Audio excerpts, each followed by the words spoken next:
Nicolas Hu, bonjour. Bonjour. Bienvenue au Web to You pour le café politique.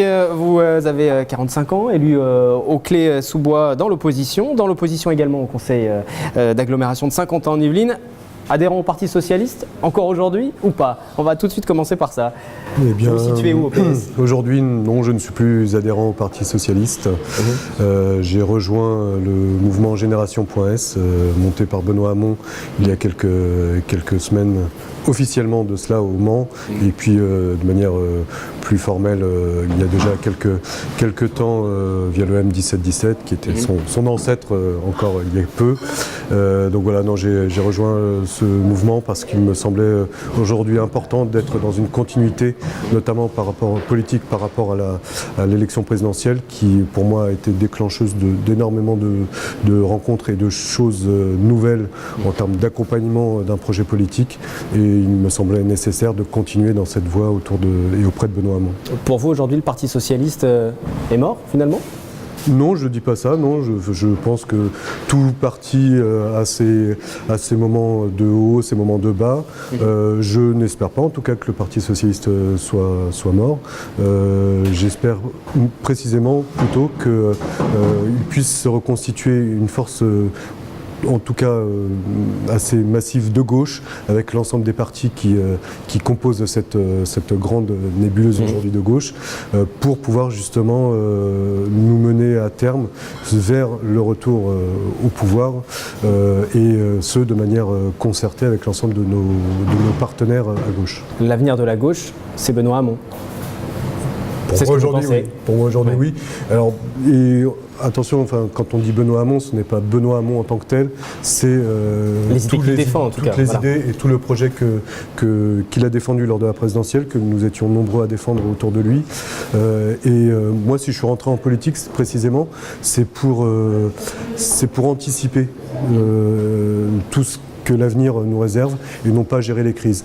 Or, j'ai l'impression, et j'ai le mauvais sentiment depuis quelques années, que nous nous contentons de gérer les crises et que nous n'arrivons pas à anticiper. Si on prend juste la question migratoire, nous savons et nous connaissons les problématiques sur les questions migratoires depuis des années, notamment la question climatique. Or, nous n'avons jamais pu gérer cette question-là de manière anticipée, et nous ne gérons depuis 2015 que des crises aléatoires en fait.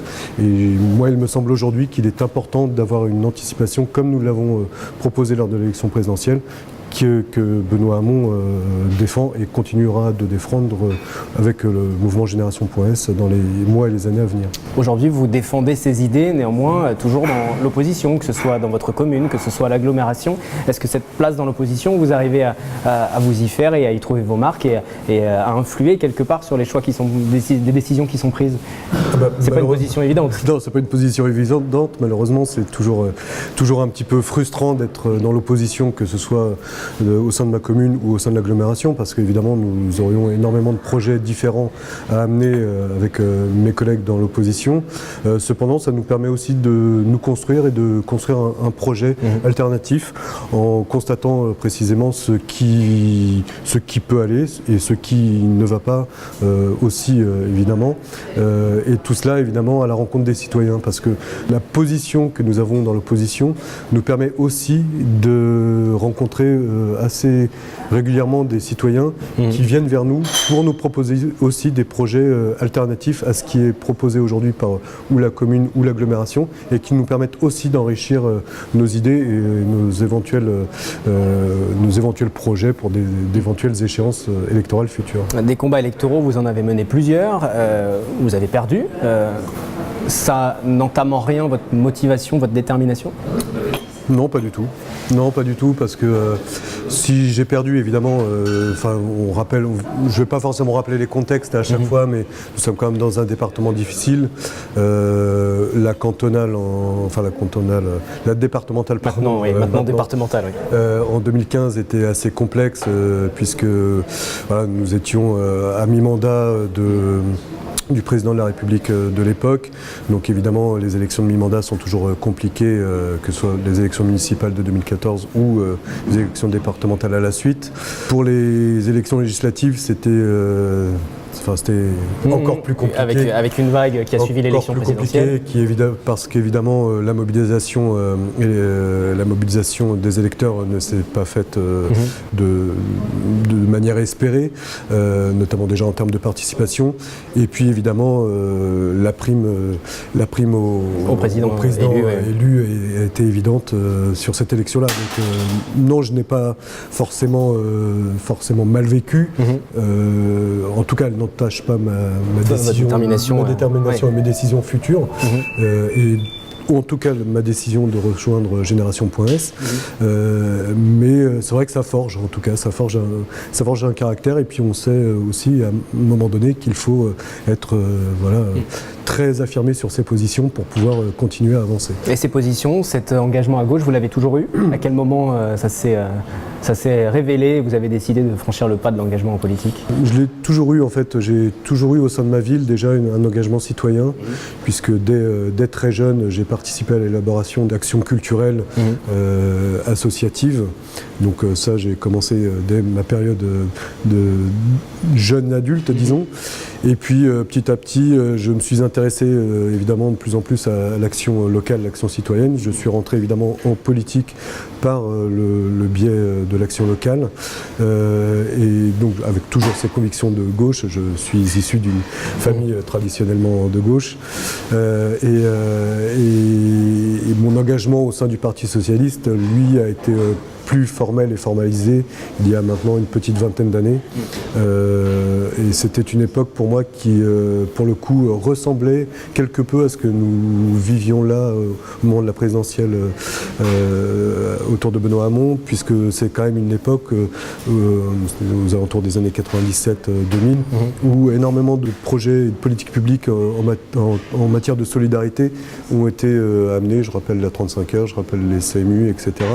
Et c'était pour moi assez déclencheur de ce que pouvait amener un militant politique au sein d'un parti, contribuer justement au bien-être de l'ensemble de nos concitoyens via des moyens de solidarité accrus et une politique dans ce sens-là telle qu'elle avait été développée par le gouvernement de Lionel Jospin à l'époque. Et cet engagement à gauche se traduit aussi dans votre engagement professionnel. Vous avez été chargé de mission dans une association nationale œuvrant dans le domaine de la solidarité, de l'hébergement, de l'insertion aussi, aujourd'hui encore? Tout à fait, j'y suis encore, plus que jamais d'ailleurs. Nous sommes en plein hiver et donc évidemment nous sommes très sollicités pour ouvrir des structures d'hébergement d'urgence pour toutes les personnes qui sont à la rue. Donc c'est un métier très passionnant et très prenant.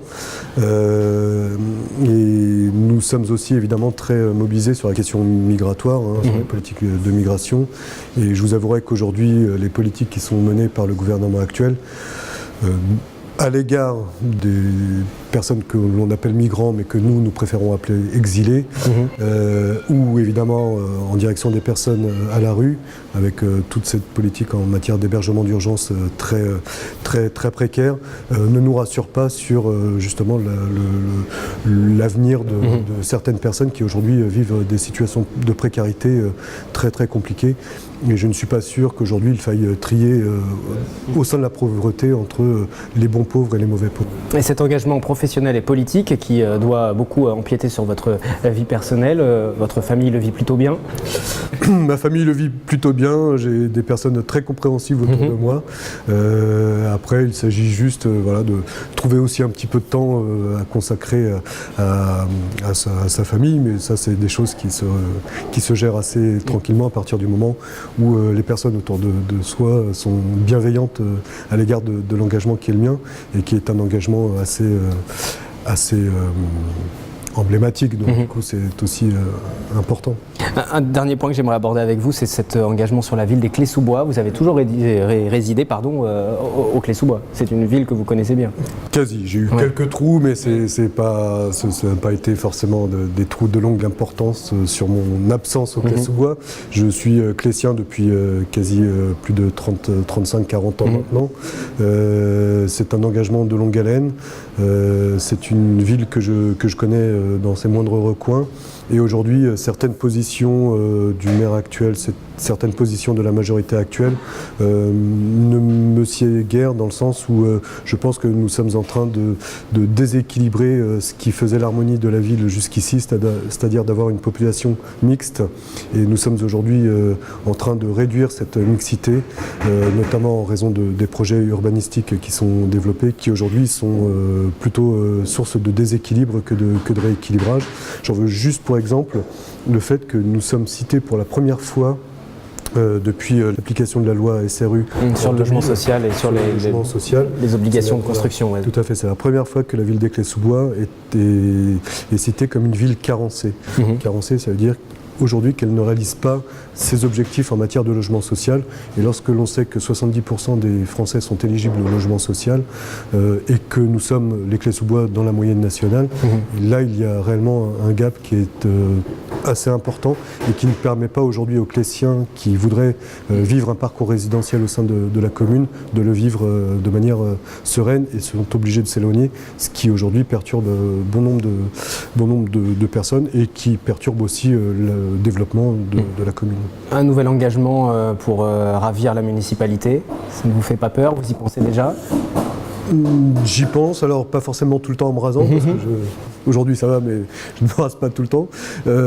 C'est évidemment une chose auquel je pense depuis quelques temps.